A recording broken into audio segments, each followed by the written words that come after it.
Hello, come in now. Now we've a lot to get through this week.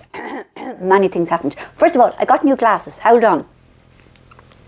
I can see everything. I swear to God, it looks like the entire world has been washed and polished and sharpened up and everything. And it's kind of awful because I haven't looked at myself properly, like through seeing eyes for a long time. And it's like, Jesus Christ.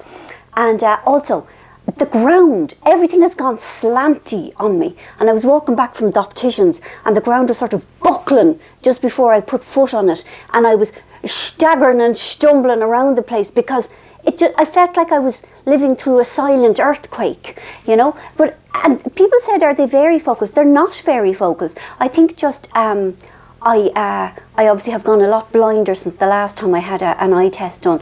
And it's just the getting used to it. Because I remember when I first got glasses, I had that same, Jesus Christ, what's going on with the floor thing. Now, that's that down for it. Right. Okay, on Wednesday, Martin O'Neill and Roy Keane stepped down as the Ireland manager.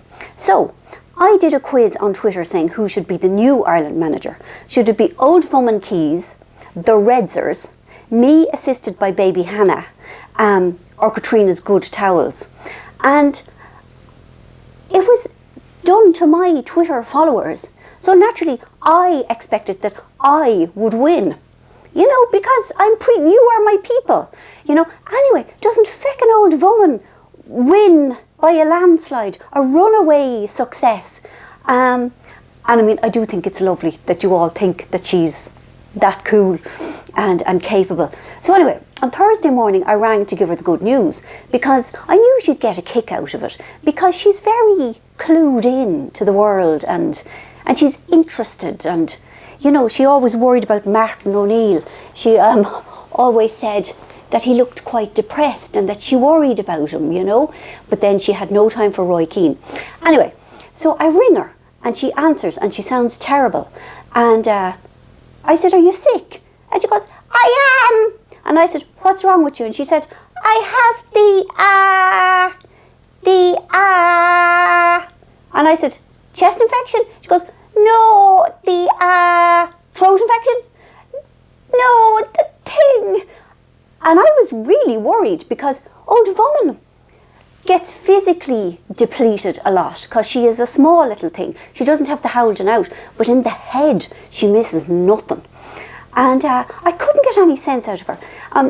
I appeared to establish that she had the flu jab on Tuesday and that might have triggered a reaction.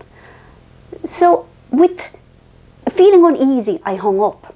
And then I rang back about 40 minutes later. I just thought there's something wrong here. And she was even worser not making sense then. So I am in London, as we know. And so I rang Niall, who is the nearest one to her geographically, because Gary and Tig work away from the South Dublin area. And so anyway, it transpires she has pneumonia. And Niall got her into a hospital. And see, the great worry is that she would go into St. Michael's Hospital, because that was the hospital that Dad was in earlier in the year, where the doctor unilaterally decided that Dad was a do not resuscitate case. And so poor Old Woman was terrified of going in there in case that she would have a, what is it called, DNR, slapped on her, again her consent. Because that is what happened. The doctor decided, that old fella Keys is an old crock, there's no point. Well, that's what I said to the doctor. He denied it. Never mind. So anyway, no, he got her into a different hospital, and now she's doing a bit better. So I've been talking to her a lot over the last couple of days, and you know the way she like never gives me praise. Well, clearly she's very, how would you call it, depleted and emotional and weak and vulnerable, because she said, "Weren't you the great girl, Marian, to raise the alarm?" Now, I was staggered, and I got her to say it again 9 or 10 times. No, you're a great girl. You're a great girl. You set it all in Marian. You set it all in Marian. You rang Nigel. We call Niall Nigel because we do. and now look at me. And so she sounds quite good now. I mean, it's awful being away from home when your loved ones aren't well. But anyway, did I tell you about this? That she has tickets to a mixed martial arts fight next Saturday in a GAA club in Drimna, where the police, where the Gardaí were providing a watch at the fight last night because known crims were meant to be going. Now, clearly old woman does not have enough excitement in her life, because she was really looking forward to this, and she had co-opted poor Gary to drive her.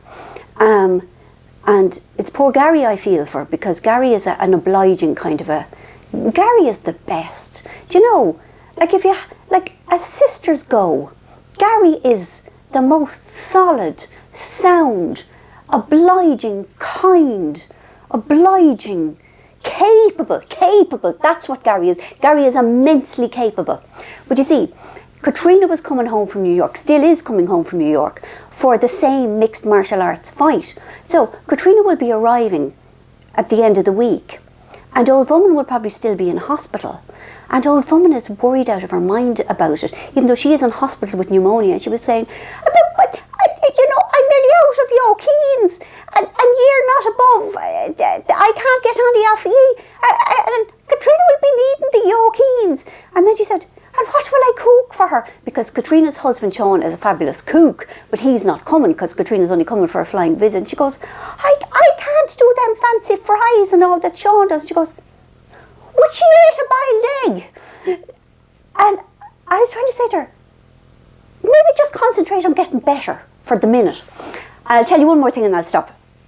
Marian himself are returning to Dublin in the next 10 days, because even though the house won't be ready and all, her being sick kind of gave me a right owl. Why? So we're going back. And so I told her that. And then she went almost loving in her response. She goes, oh, that's great news. And she goes, and is himself coming back? No, she doesn't call him himself. She has another name for him. And I said, yeah. And she goes, oh, that's great. Himself will mind us. So obviously she's not well, do you know? Like, she's really not well. She's very vulnerable and maybe still a bit delirious. All the same, it was nice. It was nice to feel loved. When I couldn't sleep last night, I kind of unwrapped those memories of her saying those things and just made me feel really warm. Now I have a book to tell you about. It is a first novel. It is called You Will Be Safe Here. Am I showing it right? No, I'm not showing it right. Right. It is called You Will Be Safe Here, by Damien Barr. Now, do you know Damien Barr? He wrote Maggie and Me, which was absolutely magnificent, but that was non-fiction. This is his first novel, and oh my God, it is epic. Like, it is so sweeping and powerful. It's set in South Africa. It starts in a concentration camp in the Boer War, and on a sentence-by-sentence basis, it is exquisitely written, and I mean, it covers like 115 years, and it does kind of blocks of time, like historical bits, and it ends in a gay conversion camp in South Africa in 2010.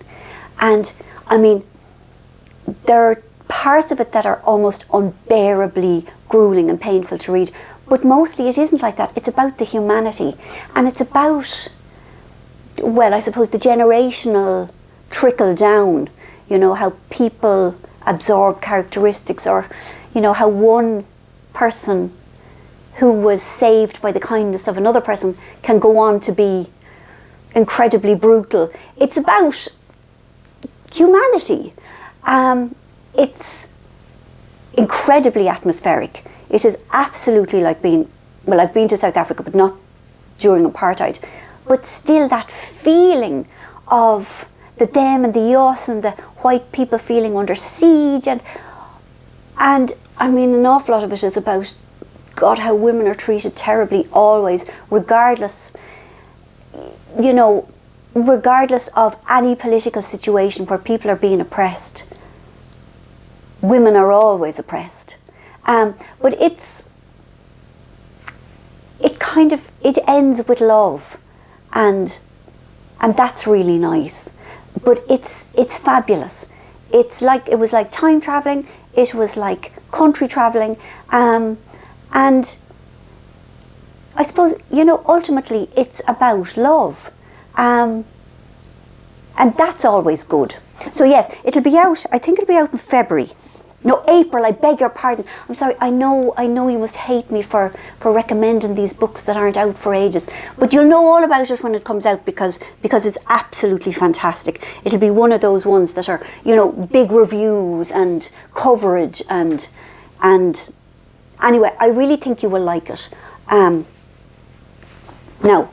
so where were we? I got my new glasses, I told you that. Ma'am, I told you that. Still lurching on with me feckin' scribing. I feel incredibly lumpen and slow and ploddy, but I suppose not every day can be a great pyrotechnic writing day, and what I'm trying to do is just get it from start to finish, a first draft, which isn't the way I normally work, but this has been a slightly different book in that, like, I knew from the beginning, something happens at the beginning of the book, which you don't really know the full details of, and then the book jumps back 8 months, and then it's working its way to the present month by month. Do you get me? So I always knew that we were coming to this point. So, I mean, I might as well just get there. There isn't any real room for character manoeuvring or plot upheaval at this stage. And then once it's there, then I can go back and put all the shiny bits on it and the fun bits and the making it readable. Readable, that would be nice. Punctuation, that would be lovely.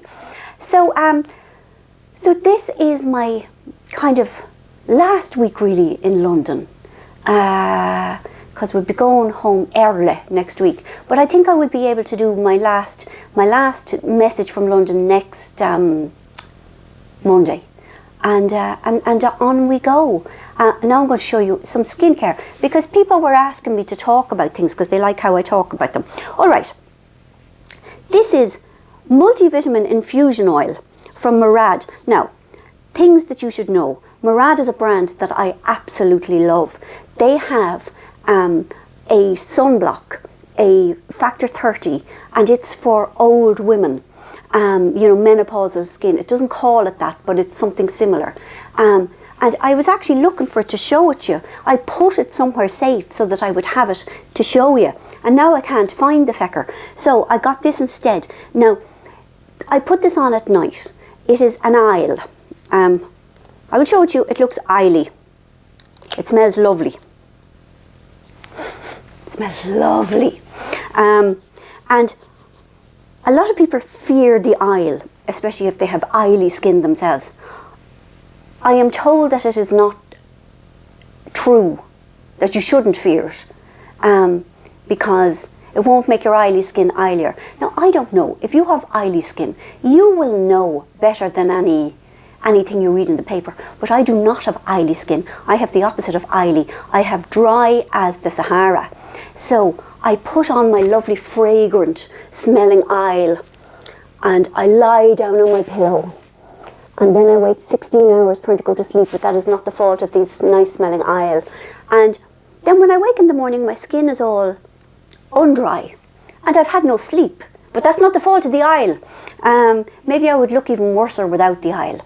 Anyway, I really love it. It is my current I love you sort of thing, because it smells nice and it makes my face feel nice. But if I could find the other yolk, the sun thing, that would be my kind of top of the heap I really love you thing. I put it somewhere very safe. I keep doing that and then not finding the feckers. Right then, there we are. I'm okay. I am, you know. It'll be December soon. That's fine. You know, I don't do Christmas. I have made myself deaf to the songs and the sleigh bells and all that thing. You know, I am under the radar for December. And it's grand because I have to work very hard.